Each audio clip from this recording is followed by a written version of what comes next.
Welcome to kadai kitchen. இன்றைக்கி நம்ம என்ன பார்க்க போகிறோம்னா ரொம்ப சிம்பிளான இன்க்ரீடியன்ட்ஸ் பால் சர்க்கரை இது மட்டுமே வச்சு செய்யக்கூடிய பால்கோவா அப்படி இல்லைன்னா திரட்டுப்பால் எப்படி செய்கிறது அப்படின்றது தான்.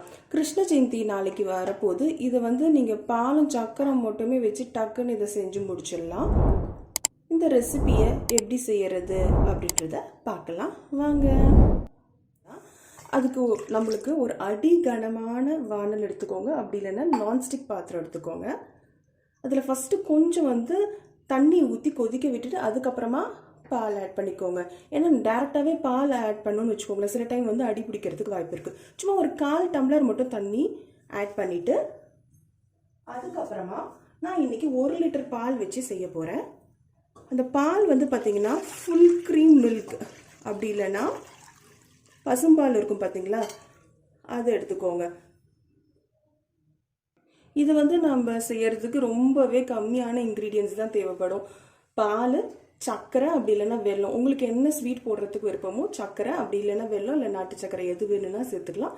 கொஞ்சமாக ஏலக்காய் பொடி. பாலை அடுப்பில் வச்சுட்டு இது நல்லா பொங்குற வரைக்கும் ஹை ஃப்ளேமில் வச்சுக்கோங்க. இந்த மாதிரி நம்ம ஒரு பெரிய பாத்திரமாக எடுத்து செஞ்சோன்னா டக்குன்னு கொஞ்சம் சீக்கிரத்தில் நம்மளால செஞ்சு முடிக்க முடியும். ரொம்ப குட்டி பாத்திரமாக இருந்தால் ஃபர்ஸ்ட்லேருந்தே நம்ம சிம்மில் வச்சு செய்கிற மாதிரி இருக்கும். இப்போ இந்த பால் நல்லா பொங்கி வர வரைக்கும் ஹை ஃப்ளேமில் இருக்கட்டும். நாளைக்கா கிருஷ்ண ஜெயந்தி வருது இல்லையா, கிருஷ்ணருக்கு படைக்கிறதுக்கு ரொம்பவே உகர்ந்த ஸ்வீட் தான் இந்த திரட்டிப்பால். இந்த மாதிரி நீங்கள் பாலை சூஸ் பண்ணும் போது ஃபுல் க்ரீம் மில்க் அப்படி இல்லைன்னா ஃபுல் ஃபேட் மில்காக சூஸ் பண்ணிக்கோங்க. அப்போ தான் கொஞ்சம் பால்கோவா நிறைய காணும். ஸ்கிம்டு மில்க் அந்த மாதிரிலாம் எடுத்துக்கிட்டிங்கன்னா ரொம்பவே கம்மியாக தான் நம்மளுக்கு வரும். பசும்பால் எடுத்துக்கிட்டிங்கனாலும் நல்லா ஆடப்படிஞ்சு நிறைய வரும். ஒன்று எடுத்துக்கிறதா இருந்தால் ஃபுல் க்ரீம் மில்க் எடுத்துக்கோங்க, அப்படி இல்லைன்னா பசும்பால் கிடைக்கும் பார்த்தீங்களா, டேரெக்டாக சில பேர் விற்பாங்களே அந்த மாதிரி இருக்கிற பாலை எடுத்துக்கோங்க. இப்போ பால் நல்லா பொங்கி வர ஆரம்பிச்சிருச்சு. இப்போ அடுப்பில் சிம்மில் வச்சுட்டு இந்த 1 லிட்டர் பால் நல்லா ஒரு 1/4 லிட்டர் அளவுக்கு குறைஞ்சி வர அளவுக்கு நம்ம கொதிக்க வைக்கணும். இந்த மாதிரி சைடில் ஃபார்ம் ஆகிற ஆடையை அப்படியே எடுத்து விட்டுட்டே இருங்க.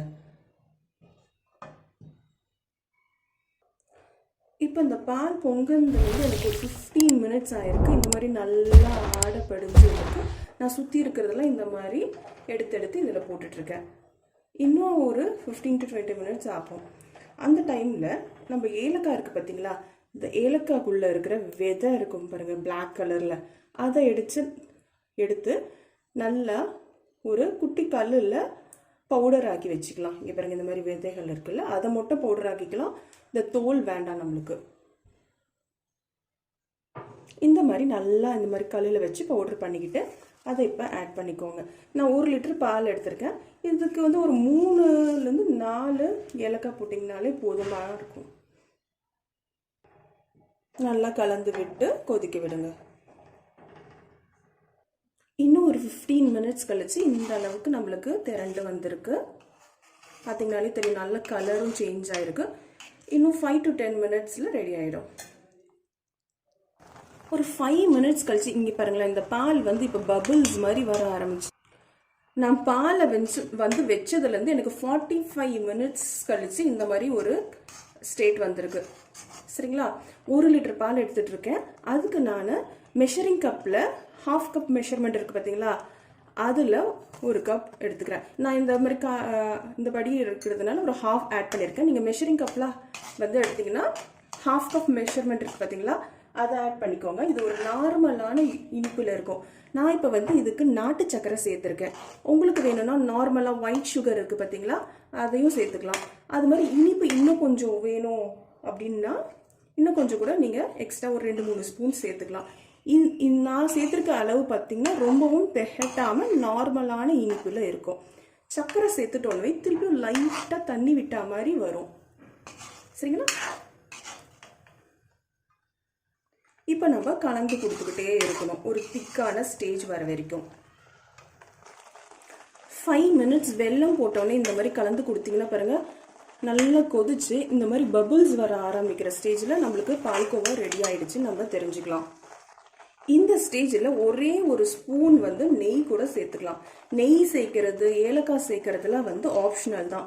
வெறும் பாலும் சர்க்கரையும் வச்சு நம்ம செஞ்சாலுமே இந்த ஸ்வீட் வந்து ரொம்பவே டேஸ்டியாக தான் இருக்கும்.